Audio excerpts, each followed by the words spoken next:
பெருத்த உயிர் சேதம் ஏற்படும், பொருள் சேதம் ஏற்படும். இது மாதிரியான குண்டுகள் இஸ்ரேல் மீது அதிகம் இப்பொழுது செலுத்தப்படுகின்றன. அதாவது அறகுறையா தெரிஞ்ச தளபதிகளை எங்க வச்சாலும் பிரச்சனை தான் சொல்றது அமெரிக்காவுக்கும் பொருந்தும் போல இருக்கு. ஜெபக்கூட்டம் நடத்தினா போர் ஜெயிக்க முடியுமான்ட்டு எனக்கு தெரியல. உங்களுக்கு தெரிஞ்சா நீங்க போடுங்க. கல்ஃபுக்கு எடுத்துட்டு வராங்க. ஏன்னா இங்க இருந்து 5 முக்கியமான ரேடார்கள், அதுல 4 அவுட், ஒவ்வொன்றும் $300 மில்லியன். குவைத்ல அல் உதைத் பேஸ்ல இருந்த ரேடார் $1.1 பில்லியன். ஸ்வாஹா. தாட் சிஸ்டம் வந்து ஸ்வாஹா. அதனால்தான் புட்டின் ட்ரம்ப் போன் பண்ணி பேசும்போது 1 hour போன் கால்ல கிளாஸ் நல்லா எடுத்தாரு. டேய், போர் ஸ்டார்ட் பண்றது பெருசு இல்ல, முடிக்க தெரியணும், அது உனக்கு சாதகமா முடிக்க தெரியணும். எப்ப நீ கொடுத்த, எப்ப நான் வாங்கினேன் காட்டு, பிளாக் அண்ட் ஒயிட்ல காட்டு. பேசுறாங்க இல்ல, அமெரிக்கா பர்மிஷன் கொடுத்துதான் ஆயில் வாங்குறோம்ட்டு. எப்ப கொடுத்தாங்க பர்மிஷன்? அங்க இருக்கிற முட்டாளுங்க தான் முட்டாளாயிட்டு இருக்காங்க, இங்க இருக்கிறவனுங்க முட்டா மாதிரி பேசிட்டு இருக்காங்க. இவன் என்ன பண்றது? நம்ம நீ மோடிய திட்டாம போ, பிஜேபியை திட்டாம போ. அதுக்கண்டு இந்தியாவை பிடிச்சி அமெரிக்காவுக்கு அடிமை சாசனம் எழுதி கொடுக்கணும்னு சொல்லி நினைக்காத.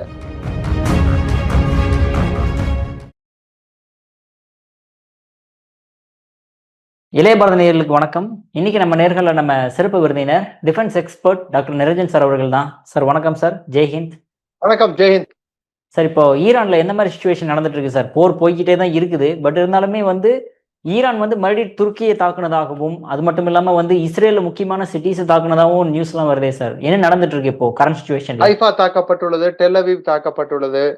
கிளஸ்டர் பாம்கள், கொரம்ஷேர் 4 மிசைல்களை வைத்து கைபர் ஷாக்கின் அப்படின்னு சொல்லிட்டு அந்த தொலைதூரம் செல்லி தாக்கக்கூடிய மீடியம் ரேஞ்ச் பெலாஸ்டிக் மிசைல், அதை அதுல கிட்டத்தட்ட 1400 kg வரைக்கும் 1500 kg வரைக்கும் பேலோடு எடுத்துட்டு போக முடியும். அதால அந்த மிசைலை யூஸ் பண்ணி தாக்கியிருக்காங்க. உங்க சேனல்லயோ எந்த சேனல்னு தெரியல. அவர் அரசியல் எல்லாம் நல்லா பேசுவார். அவர் ஃபத்தேன்னு சொல்லி இருக்காரு. கொஞ்சம் அவர் திருத்திக்கு சொல்லுங்க. பேரை சொல்ல எனக்கு விருப்பம் இல்லாததால் நான் அவாய்ட் பண்றேன். ஃபத்தே இல்ல, Khorramshahr 4 alias Kheibar Shekan. It is medium range ballistic missile, MRBM. அந்த மிசைலை வச்சுதான் இதுக்கு முன்னாடி நெத்தன்யாஹுவோட அலுவலகத்தை தாக்குனாங்க. அவங்களோட முக்கியமான மந்திரி பென் கவீர் வீட்டை தாக்கி இருக்காங்க இந்த கிளஸ்டர் குண்டுகளை வச்சு. அது மேல போயிட்டு கிளஸ்டர் பாம்ஸ் அப்படின்றது ஒரு ஏவுகணைக்குள்ளேயே மல்டிபிள் பாம்ஸ் எடுத்துட்டு போக முடியும். 15ல இருந்து 20 குண்டுகள் வரைக்கும். அந்த குண்டுகள் அது மேல ஓபன் ஆகும் போது மொத்த நிலப்பரப்புலயும் அது அங்கங்க வீசிக்கிட்டு போகும். ஸோ பெருத்த உயிர் சேதம் ஏற்படும், பொருள் சேதம் ஏற்படும். அது பொதுமக்கள் இருக்கும் பகுதி எது ராணுவ பகுதின்னு பார்த்து தாக்காது. இது மாதிரியான குண்டுகள் இஸ்ரேல் மீது அதிகம் இப்பொழுது செலுத்தப்படுகின்றன. நேத்து ஈரான் சொல்லி இருக்கிற ஒரு விஷயம் மிகவும் கவலை அளிக்கிறது. என்னன்னு பாத்தீங்கன்னா, இது வரைக்கும் நாங்க யூஸ் பண்ணது 2012க்கு முன்னாடி இருந்த மிசைல்ஸ் யூஸ் பண்ணோம். இப்பதான் நாங்க இறக்க போறோம் அப்படின்னு சொல்லியிருக்காங்க. அடுத்து ட்ரோன்கள், அவங்களோட latest drones Keran 5 drones, Keran 4 drones, அதாவது ஷஹீத் ட்ரோன்ஸ், அதை யூஸ் பண்ண ஆரம்பிச்சிருக்காங்க. கைம் UAVs, அதை யூஸ் பண்ண கைம் அப்படின்றது கைம் 118ன்றது UAV, அன்மேண்ட் ஏரியல் வெஹிக்கிள். அது ஒரேடியா 5 செலுத்த முடியும் அதோட பேட்டரியில இருந்து. அது ரேடார் ஆப்ரேட்டர், அவங்களோட டெலிமெட்ரிக் அந்த கம்ப்யூட்டரை பார்த்தும் ஆப்ரேட் பண்ண முடியும். அது இன்ஃப்ராரெட் இதுவும் இருக்கு. ஹீட் சீக்கிங், அதாவது எதிரில் போகக்கூடாது, அது அதோட பாடியில இருந்து ஹீட் வெளியே ரிலீஸ் ஆகுதுன்னா அந்த இலக்க போய் தாக்கும் அது. ஸோ இது ஸ்ட்ரெய்ட்ஸ் ஆஃப் ஹார்முஸ்ல அவங்க செலுத்துறதுக்கு ரெடி ஆயிட்டு இருக்காங்க.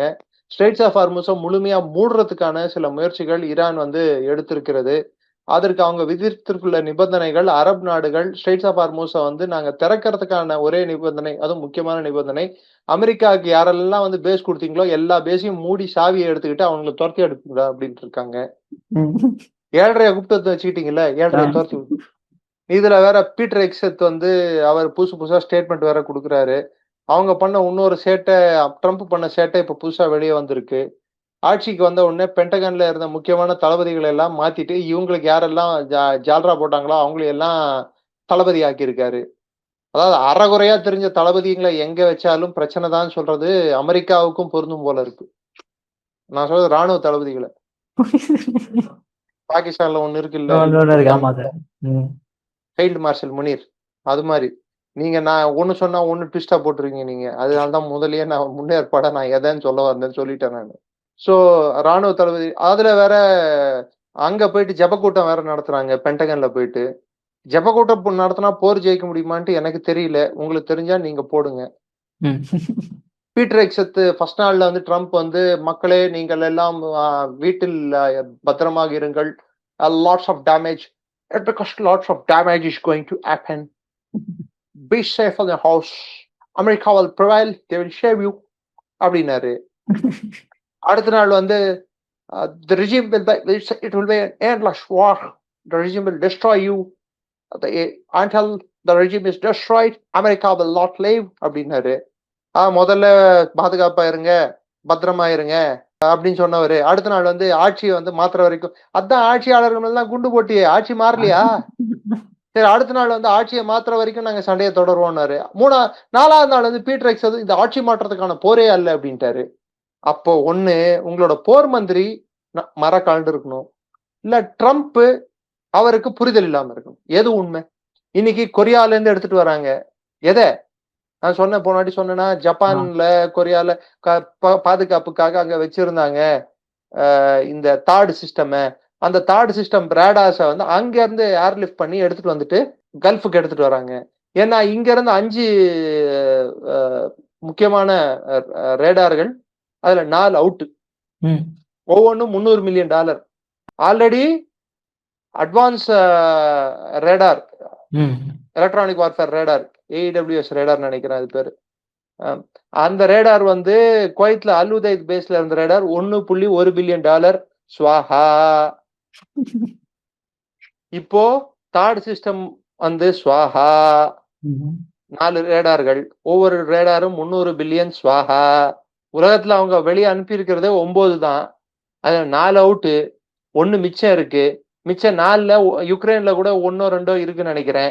இப்ப மிச்சம் 2 வந்து இங்க எடுத்துட்டு வந்தாங்கன்னா அதையும் வந்து ரஷ்யா கரெக்டா துல்லியமான இன்டெலிஜென்ஸ் கொடுப்பான், சைனா துல்லியமான ஃபீடும் கொடுப்பான். விடையூர்ல இருந்து அவங்களோட ஜிபிஎஸ்ல இருந்து அவன் ஃபீடை கொடுப்பான், இவன் இன்டெலிஜென்ஸ் கொடுப்பான். ஒவ்வொரு ஊரா தேடி போய் டமால் அடிச்சிட்டு இருக்காங்க ரேடார் ஸ்டேஷனு ஈரானு. இப்ப எல்லாம் ஸ்ட்ரைட்டா சகட்டு மேனி தாக்குதல் இல்ல, துல்லிய தாக்குதல்கள் தான். இது மாதிரி ஈரான் துல்லிய தாக்குதல் பண்றது அமெரிக்கா வந்து நிலகுலைய செஞ்சிருக்கு. இப்ப எது வருதுன்னே அமெரிக்காவுக்கு பல விஷயங்கள் புரியாம இருக்கு. அவங்களோட ஆன்டிபெலாஸ்டிக் மிசைல் பேட்டரிஸ் எல்லாம் எம்டி ஆயிட்டு இருக்கு, மிசைலுங்களே இல்ல. அதனால்தான் புட்டின் ட்ரம்ப் போன் பண்ணி பேசும்போது 1 hour ஃபோன் கால்ல கிளாஸ் நல்லா எடுத்தாரு. டேய், போர் ஸ்டார்ட் பண்றது பெருசு இல்ல, முடிக்க தெரியணும், அது உனக்கு சாதகமா முடிக்க தெரியணும், இல்ல போரை கண்டினியூ பண்றதுக்கு தெம்பும் திராணியும் தைரியமும் இருக்கணும். உனக்கு இல்லைன்றது எனக்கு தெரியும், ஊருக்கே தெரியும், ஆனா உனக்கு தெரியாததான் எனக்கு வருத்தம் கொடுக்குது அப்படின்னு சொல்லியிருக்காரு. அதுக்கப்புறம் தான் வந்துட்டு ட்ரம்ப் வந்து செய்தியாளர் சந்திப்புல நாங்கள் எல்லா இலக்குகளையும் எட்டி விட்டோம், ஒரு சிறு குறுகிய இலக்குகளை தவிர்த்து we have almost won the war. அவரே அறிவிச்சுக்கிட்டாரு. அவர் அப்ப புஷ் வந்து கப்பல்ல போய் அறிவிச்சாரு we have won the war. அதுக்கப்புறம் தான் ஐசிஸ் உருவாச்சு. இப்போ இவரே ஒயிட் ஹவுஸ்ல இருந்து அறிவிச்சுட்டாரு we have won the war அப்படின்ட்டு. வந்த வாரம்னா ஆட்சி மாற்றம் நடக்கலையே. துபாய் ஏர்போர்ட் மூடப்பட்டுள்ளது, பென்குரியன் ஏர்போர்ட் மீது குண்டுகள் விழுகின்றன, ஸ்ட்ரெயிட்ஸ் ஆஃப் ஹார்மோஸ் மூடப்பட்டுள்ளது. உலகமே வந்து ஏண்டா சொல்லாம கொள்ளாம 7:30 கூப்பிட்டு எடுத்துட்டு வந்துட்ட, தெருவை இழுத்து ரோட்ல விட்ட, சொந்த காசை சூனிய வச்சுக்கிட்ட, நீ வச்ச சூனியத்தால நீ கெடுறது இல்லாம உலகத்தையே கெடுத்துட்டு உட்காந்துட்டு இருக்க, உலகத்துக்கே தட்டுப்பாடை எடுத்துட்டு வந்துட்ட. இதுல வேற நாங்க 30 நாளைக்கு எண்ணெய் வாங்குற பர்மிஷன் கொடுத்துருக்கோம் இந்தியாவுக்கு. எப்ப நீ கொடுத்த, எப்ப நான் வாங்கினேன் காட்டு, பிளாக் அண்ட் ஒயிட்ல காட்டு. பேசுறாங்க இல்ல அமெரிக்கா பர்மிஷன் கொடுத்துதான் ஆயில் வாங்குறோன்ட்டு. எப்ப கொடுத்தாங்க permission? Let the American double tongue, double fork tongued crackpots, demagogues, third-rate elements like Scott Bessent show the proof. The proof of the pudding is in the eating அப்படின்னுவாங்க. நான் ice cream சாப்பிட்டேன் சொல்லக்கூடாது. ஐஸ்கிரீமை காட்டி அது பேப்பர்ல ஐஸ்கிரீம் கப் அப்படின்னு போட்டு வச்சிருந்தா ஐஸ்கிரீம் சாப்பிட்ட மாதிரி ஆயிடாது. ஐஸ்கிரீமை காட்டி ஐஸ்கிரீமை சாப்பிடணும். பிளாக் அண்ட் ஒயிட்ல எப்போ இந்தியாவுக்கு பர்மிஷன் கொடுத்தாங்க, இந்தியா எப்போ பர்மிஷன் அதை வந்து ஓகே நாங்க ஒத்துக்கிறோம், எண்ணெயை வாங்குறது நிறுத்திடுறோம், இல்ல வாங்குறோம் அப்படின்னு எப்போ கையெழுத்து போட்டு கொடுத்துருக்காங்க காட்ட சொல்லுங்க, அமெரிக்காவை காட்ட சொல்லுங்க. சரி இப்ப 50% வரி என்னாச்சு? சரி அமெரிக்கா பர்மிஷன் கொடுத்துச்சுப்பா, 50% வரி என்னாச்சு? நீ போட்ட வரியா சுப்ரீம் கோர்ட்டை தூக்கியாச்சு. நீ பர்மிஷன் கொடுத்தா என்ன, கொடுக்காட்டி என்னடா லூசு? அங்க இருக்கிற முட்டாளுங்க தான் முட்டாளாயிட்டு இருக்காங்கன்னா இங்க இருக்கிறவனுங்க முட்டா மாதிரி பேசிட்டு இருக்கானே, இவன் என்ன பண்றது? நம்ம நீ மோடியை திட்டாம போ, பிஜேபியை திட்டாம போ. அதுக்கண்டு இந்தியாவை பிடிச்சி அமெரிக்காவுக்கு அடிமை சாசனம் எழுதி கொடுக்கணும்னு சொல்லி நினைக்காத. Mister Bush, people of India love you அப்படின்னு சொன்ன பிரதமரும் இந்தியால இருந்தார் ஒருத்தர். I don't think this man will do that. The present prime minister will do that. போன மாசம் வாங்கின பிப்ரவரி மாசத்துப்படி 14 லட்சம் பேரல் வாங்கியிருக்கோம். அதாவது 1.04 மில்லியன் பேரல்கள் ரஷ்யாவிடமிருந்து எண்ணெய் வாங்கியுள்ளோம்.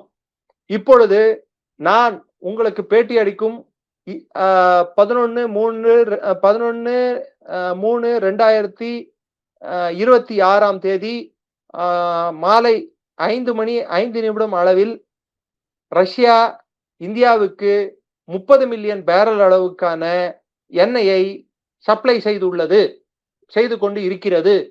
இந்தியாவின் கையிருப்பு, எண்ணெய் கையிருப்பு ஸ்ட்ராட்டஜிக் ரிசர்வ்ஸ் என்ற பேர்ல பூமிக்கடியில இருக்கிறது 250 மில்லியன் பேரல்கள் ஆகும். அது 4 மாதம் தேவைக்கு நமக்கு போதிய அளவு ஆகும். அதிலிருந்து 74 நாட்கள் முதல் 75 நாட்களுக்கான தேவையை நாம் எப்பொழுது வேண்டுமென்றாலும் எடுத்து சுத்திகரித்து விநியோகத்துக்கு விடலாம். இது போதாதென்று 25 நாட்களுக்கு தேவையான எண்ணெயை ஏற்கனவே சுத்திகரித்து வைத்துள்ளோம். 10 நாளுக்கு தேவையான சரக்கை, கச்சா எண்ணெய் சரக்கை நாம் வாங்கி வைத்துள்ளோம். அது போதாதென்று இப்பொழுது ரஷ்யாவிடமிருந்து 30 மில்லியன் பேரல் அளவுக்கான எண்ணெயை வாங்க போகிறோம்.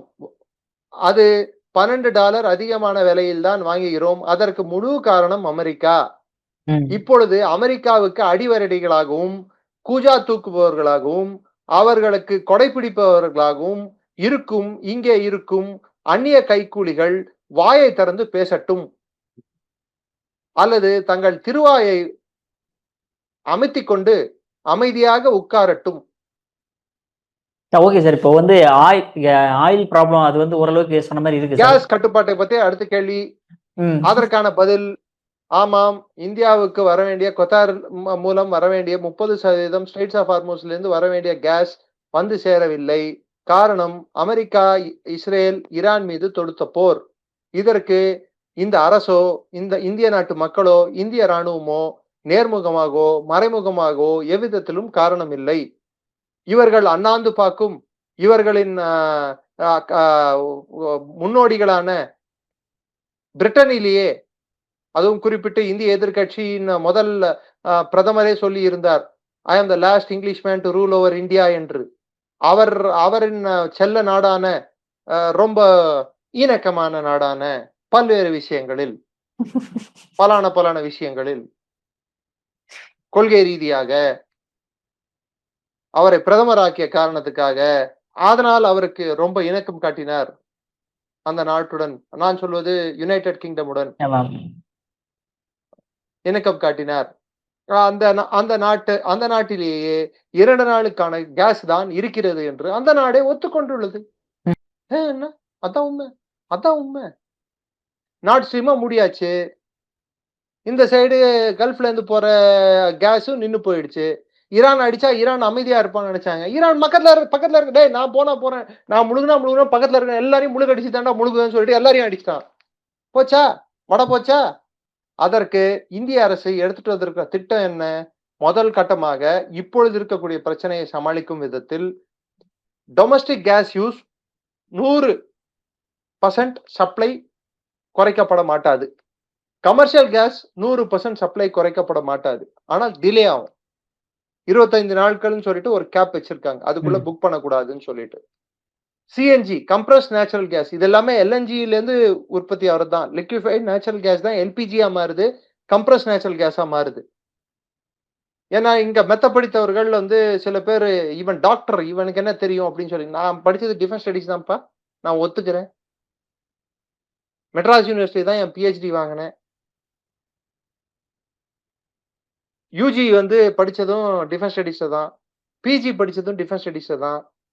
ஆனா எனக்கு எல்பிஜி என்ன லிக்விஃபைட் பெட்ரோலியம் கேஸ்னு தெரியும், சிஎன்ஜி என்ன கம்ப்ரஸ் நேச்சுரல் கேஸ்னு தெரியும். இது எல்லாமே எல்என்ஜில இருந்தா வருது, லிக்விஃபைட் நேச்சுரல் கேஸ்ல இருந்தா வருதுன்னு எனக்கு தெரியும். அது இந்தியால கோதாவரி பேசின்லயும் எடுக்கிறாங்கன்னு தெரியும், காவேரி பேசின்லயும் அது இருக்குன்னு தெரியும். காவேரி 1 and 2 டெர்மினல்ல கோதாவரி பேசின்லயும் டெர்மினல் இருக்குன்னு தெரியும். இந்தியா கரையோர பகுதிகளில் கோதாவரி பேசின், கிருஷ்ணா பேசின், காவேரி பேசின்ல எல்லாம் இதுக்கு இருக்குன்னு தெரியும். அது போதிய அளவு இல்லைன்னு தெரியும். 30% தேவை வந்து கொத்தார் மூலமாக நம்மளுக்கு வந்துட்டு இருந்ததுன்னு தெரியும். ஏன்னா கொத்தார் தான் உலகத்திலேயே மிகப்பெரிய கேஸ் எல்என்ஜி ப்ரொடியூசர். இப்ப ரஷ்யா கிட்ட இருந்து வாங்க போறது என்பது உங்களுக்கு தெரிவித்துக் கொள்கிறேன். ஆஸ்திரேலியாவிடம் இருந்து வாங்க போகிறதாக நான் தெரிவித்துக் கொள்கிறேன். ஆல்ரெடி யுனைடெட் ஸ்டேட்ஸ் ஆஃப் அமெரிக்காவுக்கும் நமக்கும் ஒரு ஒப்பந்தம் இருக்கு. 10% வாங்கிட்டு இருக்கோன்றதும் நான் தெரிவித்துக் கொள்கிறேன். டொமஸ்டிக் யூஸ் வந்து 100% குறையாது. ஆனால் 25 நாட்கள் நீங்கள் சிலிண்டரை வாங்குறதுக்கு வெயிட் பண்ண வேண்டியது இருக்கும் அப்படின்றத தெரிவித்துக் கொள்கிறேன். பிரைவேட் அதாவது கமர்ஷியல் கேஸுக்கு 100 நாள் ஆகும். அது 25 நாள் ஆகும். அதுக்கும் 100% ப்ரொடக்ஷன் கெப்பாசிட்டி இருக்கும்ன்றதும் தெரிவித்துக் கொள்கிறேன். பிளஸ் சிஎன்ஜியோட ப்ரொடக்ஷனும் 100% இருக்கும்ன்றதும் தெரிவித்துக் கொள்கிறேன். ஏன்னா டெல்லி இயங்காது. தலைநகர்ல பாதி வண்டிக்கு மேல சிஎன்ஜி வண்டிக்கு தான். அதான் நாட்டின் தலைநகர். சென்னையில எங்கடா சிஎன்ஜி இருக்கு என்னன்னு கேட்பானுங்க. என்ன பேர் கூட போட மாட்டானுங்க. ஏபிசிடி ஆல்பபெட்ல எத்தனை ஆல்பபெட், எத்தனை நம்பர், நியூமரல்ஸ் எத்தனை நம்பர் இருக்கோ அதெல்லாம் வந்து அவன் பேரை வச்சிருப்பான். இந்த அடையாளம் தெரியாத, பேர் தெரியாத நபர்களுக்கெல்லாம் பதில் சொல்ல வேண்டிய கடமைப்பட்டிருக்கிறதுனால பதில் சொல்லிட்டு இருக்கேன் நான். ஏன்னா அவங்க எல்லாம் மெத்த படித்தவர்கள் இல்லையா? அது உங்க சேனல்ல வருது வந்து பாதி வந்து சிலோன் ரேடியோ மாதிரி சிலோன்ல இருந்தெல்லாம் வருது. ஸ்ரீலங்கால இருந்தெல்லாம் பயப்புள்ளைங்க. உன் நாட்டுல பெட்ரோல் பங்கே வேலை பார்க்கல, அதை பத்தி கவலைப்படுறா. பாஸ்போர்ட்டை டாய்லெட்ல ஃபிளஷ் பண்ணி போட்டு ஆஸ்திரேலியா சிட்டிசன்ஷிப்பும் கனடா சிட்டிசன்ஷிப் வாங்கின திட்டு பசங்க எல்லாம் இன்னைக்கு இந்தியாவை கமெண்ட் அடிக்கிற அளவுக்கு வந்துட்டானுங்க. என்ன பண்றது? நான் சொல்றவனுக்கு புரியும் யாருன்னு சொல்லிட்டு. அது அந்த அந்த கும்பலுக்கு இங்க தேவசம் கொடுக்குற இயக்கம் நடத்துறவனுங்களும் இருக்கானுங்க. ஒரு தேவசம் இயக்கம் ஒண்ணு இருக்கு. தேசிய நாட்டின் தந்தையின் பேர்ல பேரை வேற வச்சுக்கிட்டு, ஆனா சப்போர்ட் பண்றது ஃபுல்லா அதே பேர் கொண்ட முன்னாள் பிரதமரை கொன்ற கூட்டத்தை. அவர் அந்த நபரை தான் நான் திட்டினேன்னு சொல்லிட்டு யார் வந்தாலும் அப்ப நீங்க வந்து ஒத்துக்கிறீங்க, நீங்க வந்து அதிமேதாவிங்கன்னு சொல்லிட்டு, ஞானிங்கன்னு சொல்லிட்டு, அந்நிய கைக்கூலிங்கன்னு சொல்லிட்டு, இந்த நாட்டை சேராதவர்கள்ட்டு. அதை பத்தி எனக்கு கவலை இல்லை, பேசிக்கோ. என் நாட்டு மக்களுக்கு தான் என்னோட பொறுப்பு, என்னோட விசுவாசம். நீ அந்த கரைக்கு இந்திய பெருங்கடலுக்கு அந்த பக்கத்துல நீ கூவுனா அதை பத்தி எனக்கு கவலை இல்லை, கூவு. சோ அடுத்து இண்டஸ்ட்ரீஸ் கொடுக்குற 10 யூனிட்ல 8 யூனிட், அதாவது 10 மெட்ரிக் டன் கொடுக்குறாங்கன்னா 8 மெட்ரிக் டன் கொடுக்க போறாங்க. உதாரணத்துக்கு கிளாஸ், இரும்பாலைகள், ஸ்டீல் இண்டஸ்ட்ரீஸ், அலுமினியம் இண்டஸ்ட்ரி, இதுக்கெல்லாம் மற்ற இண்டஸ்ட்ரீஸ்க்கெல்லாம் வந்து அதுவும் 80%, 10 மெட்ரிக் டன் கொடுக்குற இடத்துல 8 மெட்ரிக் டன் கொடுக்க போறாங்க. ஃபர்டிலைசர் இண்டஸ்ட்ரிக்கு மாத்திரம்தான், உரம் தொழிற்சாலைகளுக்கு மாத்திரம்தான் 100 விழுக்காடுக்கு பதிலாக 70% கொடுக்க போறாங்க. அதுவும் இந்த பெயின் தற்காலிகமான பெயின் தான். இது சரியா தவறா என்று பார்த்தால் கட்டமைப்பை நாம் மேம்படுத்தி இருக்க வேண்டும் என்பது என் கருத்து. மேம்படுத்தாது தவறா என்று கேட்டால் மற்ற கட்டமைப்புகளை மேம்படுத்தி கொண்டு இருக்கும் போது இதையும் மேம்படுத்தி இருக்க கூடும், மேம்படுத்தி இருக்கலாம். ஆனால் இப்படிப்பட்ட ஒரு போர் நம் மீது திணிக்கப்படும், உலகத்தின் மீது திணிக்கப்படும் என்று யாரும் எதிர்பார்க்க. கொரோனா வைரஸ்க்கே பிரதமரை தப்பு சொன்னவங்க இருக்காங்க, இதுக்கு தப்பு சொல்லாமலையா இருப்பாங்க? ஒரு நாள் ஒன்றைக்கு சின்ன சின்ன ஹோட்டல்ஸுக்கால வரக்கூடிய இழப்புகள், அவங்க மூடப்படுறதால வரக்கூடிய இழப்பு வந்து கிட்டத்தட்ட 1300 கோடி நாட்டுக்கு. நிறைய பேரோட வேலை வாய்ப்பு வந்து இழக்கக்கூடும். ஆனா இது நாம் செய்த தவறல்ல, இது நாம் எதிர்பார்த்து வந்த பிரச்சனையும் அல்ல, இதற்கு நாம் மூல காரணமும் அல்ல. நம்மையும் மீறி சில விஷயங்கள் நடக்கின்றன. ஆனால் இந்த அரசாங்கம் இதிலிருந்து கத்துக்கொள்ள வேண்டிய பாடம் என்னடான்னா, to diversify it's energy buying. அதாவது எங்கெல்லாம் வந்து நம்ம எரிபொருள் வாங்க வேண்டும், குறிப்பிட்டு கேஸ் வாங்க வேண்டும் என்பதை நாம் இனிமேல் சற்றே யோசிக்க வேண்டிய விஷயம். இப்போ ரஷ்யா கிட்ட இருந்து புது சப்ளைஸ் வாங்குறதுக்கு ரெடியா இருக்கும், ஆஸ்திரேலியா கிட்ட இருந்து வாங்குறதுக்கு ரெடியா இருக்கும், கனடா கிட்ட இருந்து வாங்குறதுக்கு ரெடியா இருக்கும். ஸோ இது மாதிரி டைவர்சிஃபை பண்ணி ஆகணும். ஒரு நாடு மேல டிபெண்டன்சி அதிகமா, அதாவது அது மேல இருக்கக்கூடிய நம்பிக்கையும் அது மேல நம்ம போடக்கூடிய முதலீடுகளும் அதிகம் பண்ணும்போது, அவர்களை மேல அதிகம் நம்பணும்னா, இது மாதிரி ஒரு சூழல், இது மாதிரி ஒரு பிரச்சனை ஏற்பட்டதுன்னா அதோட விளைவுகள் இந்திய பொருளாதாரத்தின் மீது இருக்கக்கூடும். சார், உங்க அற்புதமான கருத்துக்களை இளைய பவன பந்தற்கு மிக்க நன்றி சார். ஜெய்ஹிந்த். நன்றி, ஜெய்ஹிந்த்.